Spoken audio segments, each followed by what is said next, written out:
The Academy floated above the cobalt blue planet, a massive ring of steel and glass suspended in the orbiting sky. Ships of every shape and color zipped around its docking ports, while hundreds of cadets moved through corridors that hummed with energy. Among them walked Lyra, small and slight, her lavender skin almost blending with the station's neon lights.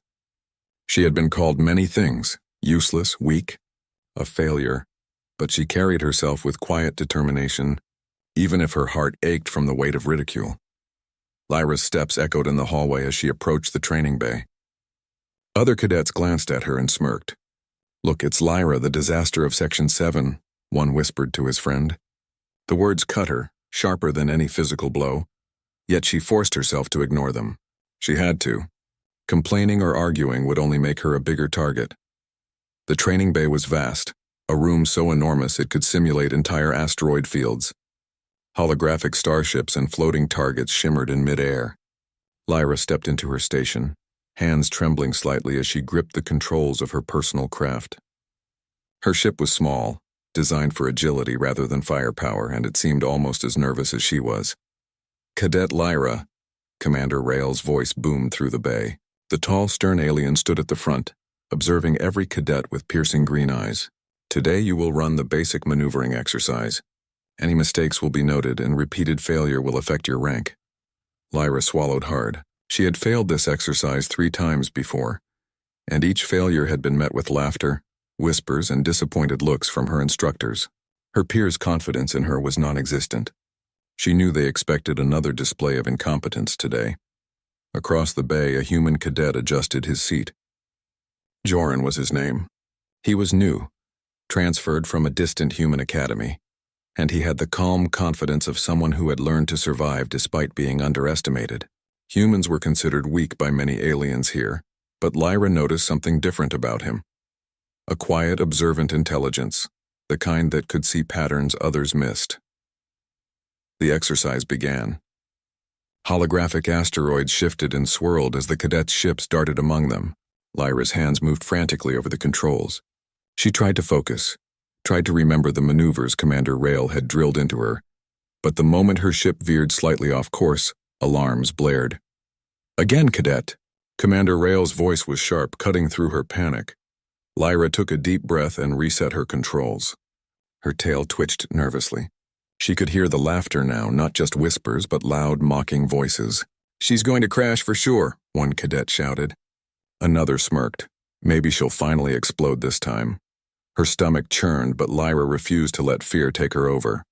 She tried again, repeating the maneuvers, but no matter how hard she tried, her ship felt clumsy, unresponsive, as if it was rejecting her commands. Another alarm blared, and the exercise ended. Lyra's ship floated helplessly, a small testament to failure.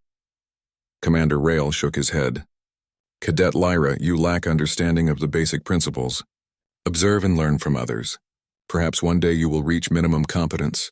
Lyra nodded silently, biting her lip. The humiliation stung, yet there was a tiny spark inside her that refused to die. She had to find a way. There had to be something more, something she had not yet understood.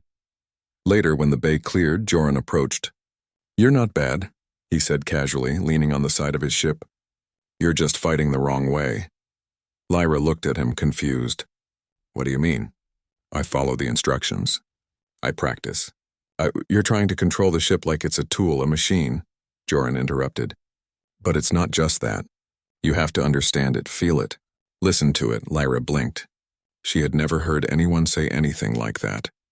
Humans were considered weak and unskilled here, but Joran's words carried a strange authority. "Listen to it? Ships don't talk. They obey commands. They don't not talk," Joran said, smiling faintly. "Communicate. Ships are like extensions of you. You push, they respond. You hesitate, they falter. You trust, they act. You've been trying too hard to force something that comes naturally to others. That's why they call you useless." Lyra hesitated. The idea seemed strange, almost impossible, yet it felt right in some way. She wanted to argue, to insist that she could not do it. But Joran's calm expression made her pause.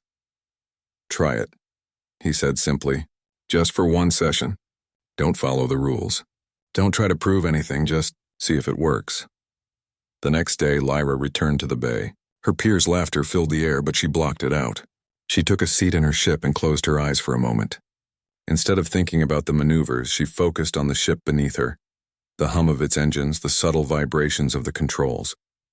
She let her instincts take over, letting the ship guide her movements instead of forcing it to obey.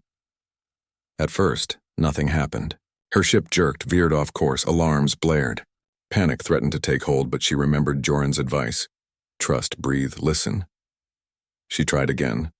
Softer this time, moving with the ship rather than against it. Slowly, almost imperceptibly, the ship responded. A turn here, a tilt there, and she felt a strange connection, a rhythm she had never noticed before. She moved through the holographic asteroid field with fluid motions, her small frame weaving through obstacles in ways she had never achieved before. From the observation deck, other cadets gasped. They had never seen her perform like this. Commander Rail's eyes narrowed, a mixture of disbelief and cautious curiosity crossing his face. Lyra's heart raced, but it was different now. Not fear, not embarrassment, this was exhilaration. She was finally seeing what Joran had meant. The ship was not a machine to dominate. It was a partner, and she had learned to listen. The exercise ended, and Lyra's ship floated gently as if sighing in relief. She opened her eyes to see Joran standing beside her, nodding slightly. "Not bad," he said. "You're beginning to understand." For the first time in her life, Lyra felt a spark of pride. Not the empty pride of applause, but the quiet, undeniable satisfaction of discovery. She had found a piece of herself she didn't know existed. Word spread quickly, of course. By the time she returned to the barracks, whispers had turned into debates. "Did you see Lyra today?" one cadet asked. She actually controlled her ship. Another shook their head. "It's impossible. She's useless. How could she do that?" Lyra ignored them. She knew the truth. She had done it, and it felt real. That night she sat alone in the quiet dormitory, thinking about what had happened. She replayed the movements, the connection she had felt with her ship. It was intoxicating, a new kind of freedom she had never known. She realized that being called useless had been wrong. It was not that she lacked skill. She just had not been taught the right way to unlock it. Joran's words echoed in her mind. Trust, feel, listen. They seemed simple, almost too simple, yet they held power she could feel in her bones. She made a promise to herself. She would learn to trust not just the ship, but herself. She would prove that those who dismissed her were blind to potential that was hidden in plain sight. Sleep came slowly that night, filled with dreams of soaring through asteroid fields, twisting and turning with unmatched grace. And in her dreams, Lyra saw the faces of those who had laughed at her, but they were distant, irrelevant. She was no longer the cadet they called useless. She was something else, something more. By morning she was ready. The academy would not change overnight, and many would still doubt her, mock her, try to drag her back down. But she knew now that the true measure of her strength was not in their approval, but in her own understanding, her own connection with the ship, and the guidance of the human who had seen potential where others saw none. Lyra stepped into the training bay once again. The ships and holograms awaited, the same as yesterday, but she was different. She moved with quiet confidence, not arrogance, but certainty. Today she would take another step, not to prove herself to anyone else, but to prove to herself that she could rise above every word, every insult, every doubt. And somewhere on the observation deck, Joran watched. He didn't need to speak. He had seen the spark. And he knew that the cadet once called useless was beginning a journey that would change everything, not just for herself, but for those who would witness her true power. The training bay had never been more crowded with tension. Holographic asteroids floated and shifted in complex patterns, glowing with energy as cadets' ships darted between them. Lyra sat in her station, hands resting lightly on the controls, her heart beating steadily. The previous day's success had changed something inside her. For the first time, she trusted herself and her ship. She wasn't just trying to survive anymore. She wanted to excel. Around her, the other cadets prepared for the simulation. Many of them still whispered and smirked. "I heard she got lucky yesterday," one said to another, nudging him. "She'll crash before the first checkpoint." Their voices stung less than before. Lyra had learned to block the words, focusing instead on the subtle hum of her ship, the gentle vibration under her hands. Joran approached quietly, his human eyes scanning the simulation field. "Remember," he said, leaning on the console beside her. "Don't overthink, feel. Let the ship move with you. You don't have to force it, it will follow if you trust it." Lyra nodded.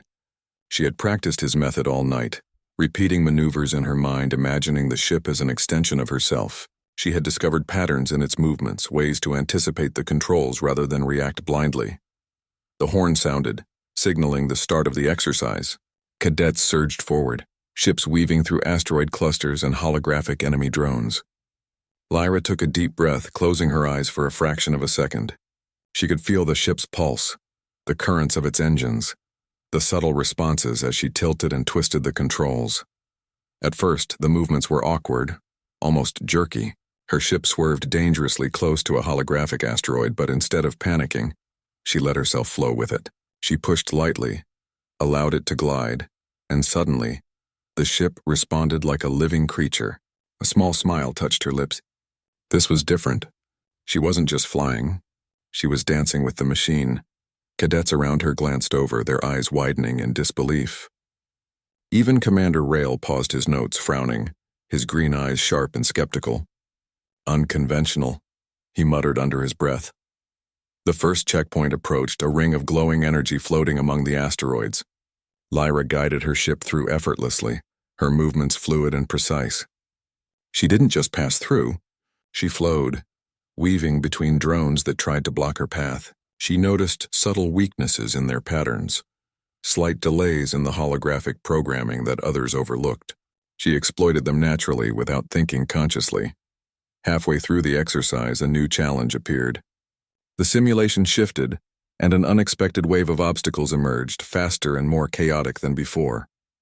Most cadets panicked, fumbling to adjust, their ships colliding with obstacles or each other. Lyra's ship dipped and turned, sliding through gaps that seemed impossibly small. She felt the adrenaline surge, but it wasn't fear. It was clarity. Every movement, every twist felt instinctive, almost inevitable. "Impossible," a cadet muttered aloud as he watched her pass another series of obstacles unscathed. Another whispered, She's actually controlling the ship." Their voices carried across the bay, but Lyra didn't hear them. She only heard the rhythm of the engines, the gentle vibration of the controls under her hands, and the steady pulse of her own heartbeat. Then, chaos struck. One of the rival cadets, known for his cruelty and competitiveness, tampered with the simulation. A hidden command altered the pattern of the holographic drones, making them move unpredictably, threatening to trap Lyra's ship. Alarms blared across the bay. Many cadets faltered, panicking under the sudden shift. Lyra's instincts kicked in. She didn't panic.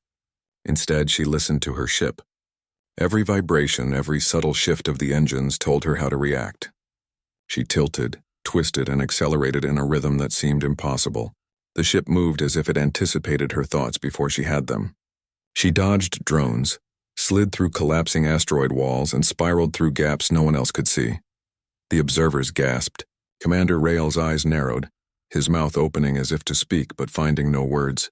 Joran's lips curved into a small, approving smile. He had seen this coming. But even he couldn't predict every move Lyra would make. For the first time, Lyra felt exhilaration tinged with fear. This wasn't just a test. It was a proving ground. Every maneuver she executed perfectly, every drone she avoided was a statement to herself and everyone watching.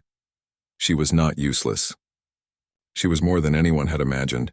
The simulation's final checkpoint appeared, a massive ring glowing with golden energy, surrounded by swirling holographic obstacles.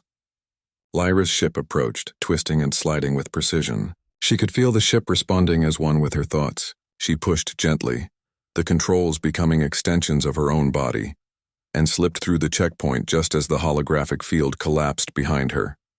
Silence filled the bay for a moment. Cadets stared, mouths open. The instructors were frozen, pens hovering over their notes, uncertain whether to record this as success or anomaly. Then Commander Rail finally spoke, his voice sharp but tinged with something else. Curiosity, perhaps even a hint of respect. "Cadet Lyra, that was extraordinary. I did not anticipate this level of skill." Lyra's hand shook slightly as she eased her ship back into dock. She didn't look at anyone else. She only allowed herself a small smile, knowing that what mattered most was the connection she had discovered with her ship. Later, in the observation room, the cadets debated fiercely. "She cheated," one said, insisting that she had found a loophole in the simulation. Another shook their head. "No, she's better than we thought." "But how?" Lyra ignored the whispers. She knew the truth. It wasn't cheating. It wasn't luck. It was understanding, instinct, trust, and patience, something no one had taught her, something Joran had shown her with just a few words of guidance. That evening, Lyra walked through the quiet corridors, the hum of the station filling the space around her. She thought about the exercise, replaying every maneuver, every twist, every instant where her instincts had guided her to success.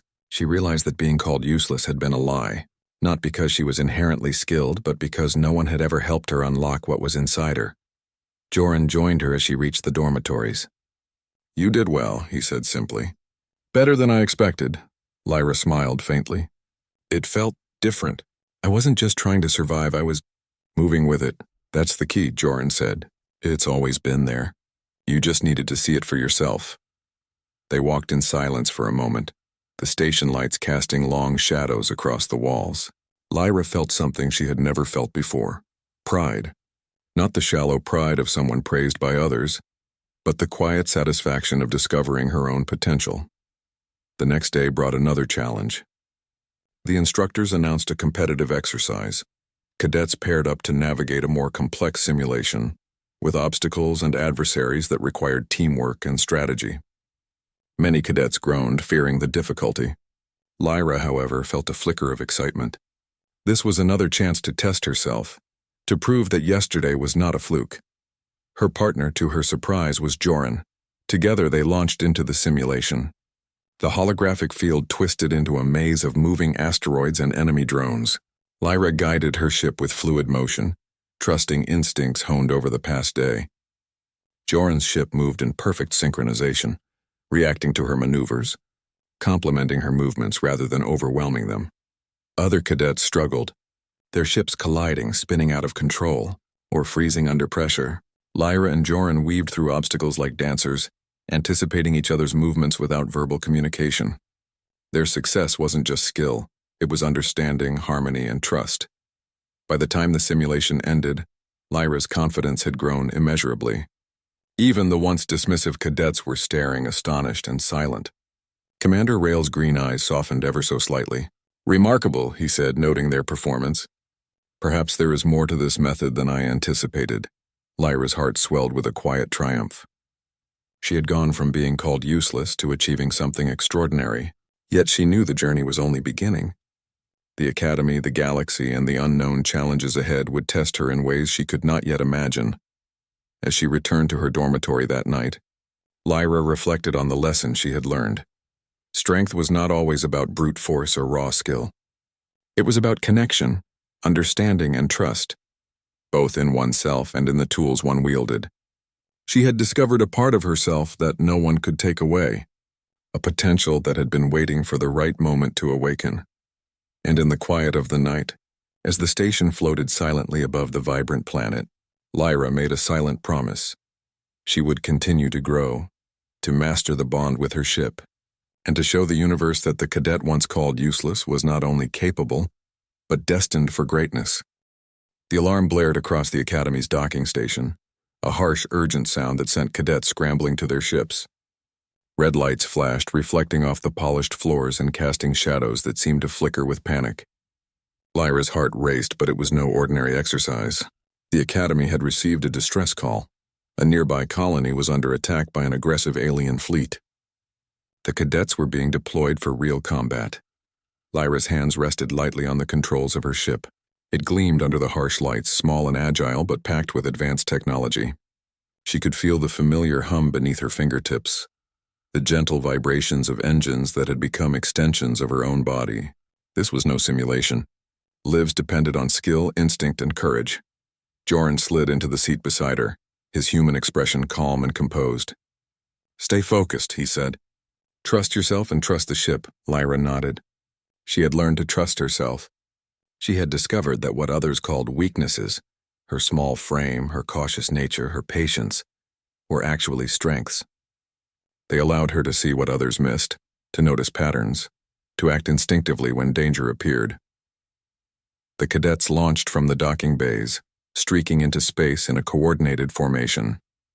The enemy fleet loomed ahead, ships larger and more menacing than anything Lyra had faced in simulations. They fired plasma beams and missiles moving with deadly precision. Many cadets froze, overwhelmed by the scale and speed of the assault. Lyra's instincts took over.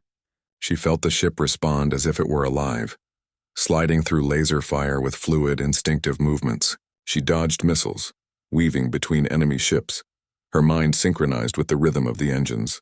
Joran mirrored her movements, their ships dancing in tandem through the chaos.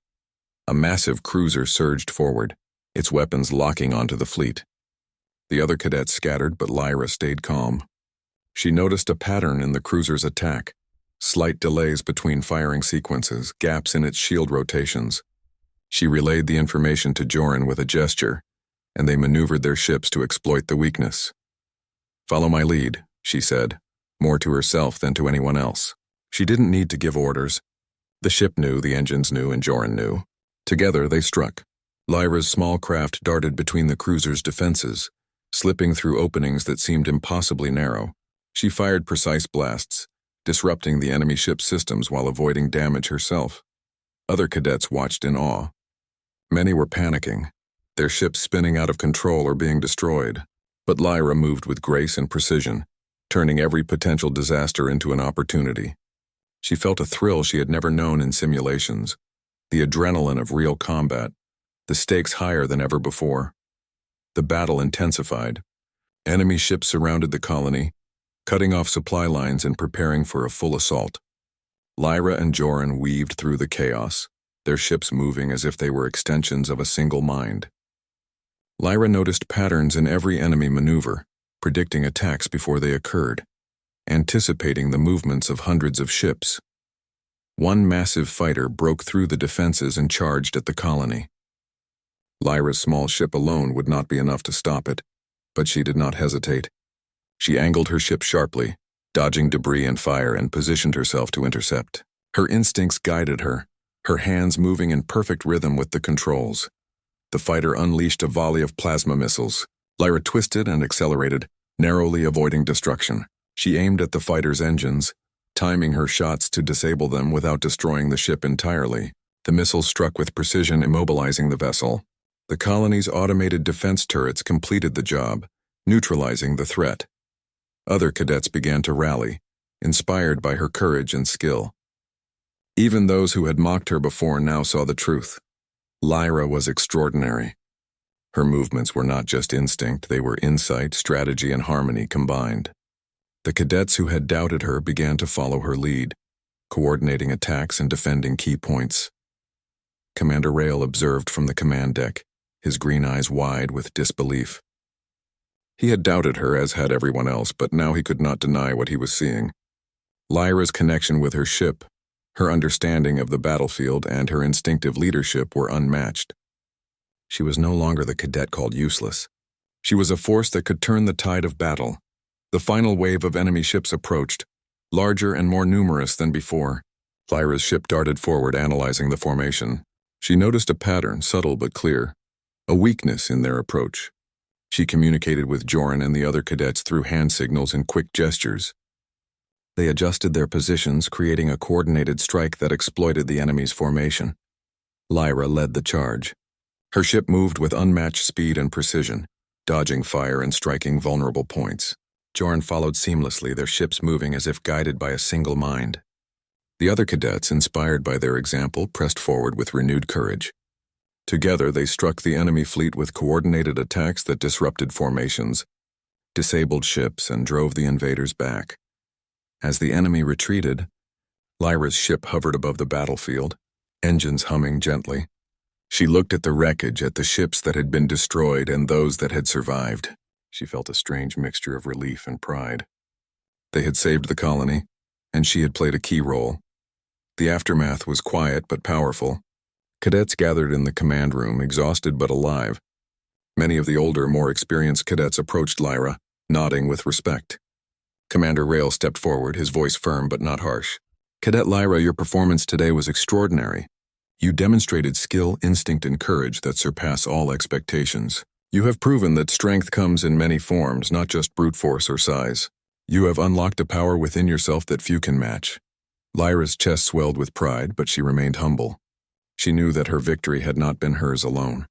It was the result of trust in herself, in her ship, and in the guidance of the human who had shown her the way.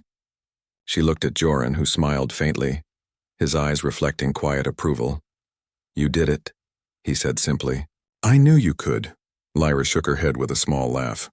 "I didn't do it alone. You helped me see what was inside me." Joran shrugged modestly. "I only pointed the way. You did the rest." In the following days, the academy changed. Cadets who had mocked her before now sought her guidance, eager to learn the method she had used. Some apologized. Others simply remained humbled by the realization that talent and potential could not always be judged by appearances. Lyra, however, focused on improving herself, training with Joran and refining her bond with her ship. The victory over the alien fleet became a story throughout the academy and the colony. Lyra's name was spoken with respect, her once dismissed abilities now recognized as extraordinary. She had gone from the cadet called useless to a symbol of perseverance, courage, and the hidden potential that lies within those who are underestimated. One quiet evening, Lyra stood on the observation deck looking out at the stars. The galaxy stretched endlessly before her, full of unknown dangers, unknown worlds, and unknown possibilities. She felt a sense of calm determination. She had discovered a part of herself that could not be taken away, a strength that would guide her through whatever challenges lay ahead. Joran joined her, standing silently for a moment. "You're going to do great things," he said finally. Lyra smiled faintly. "I hope so. But I know one thing for sure. I'll never forget what I've learned. Strength isn't just about skill or firepower. It's about connection, trust, and understanding. And sometimes the greatest power comes from the places others overlook." The stars sparkled above, silent witnesses to the journey of a cadet who had once been called useless. Lyra had unlocked her true power, and in doing so, she had shown that greatness could emerge from anyone, anywhere, and at any time. She turned back to the academy, ready to continue her training, ready to face new challenges, and ready to prove that the cadet who had once been underestimated was now a force to be reckoned with. And as the human beside her watched, quietly proud, Lyra knew that together, they could achieve more than either species could imagine alone. She had learned that even when others doubt you, even when the world calls you useless, there is always a spark within waiting to be discovered. And that spark had now become a blazing light guiding her toward the stars.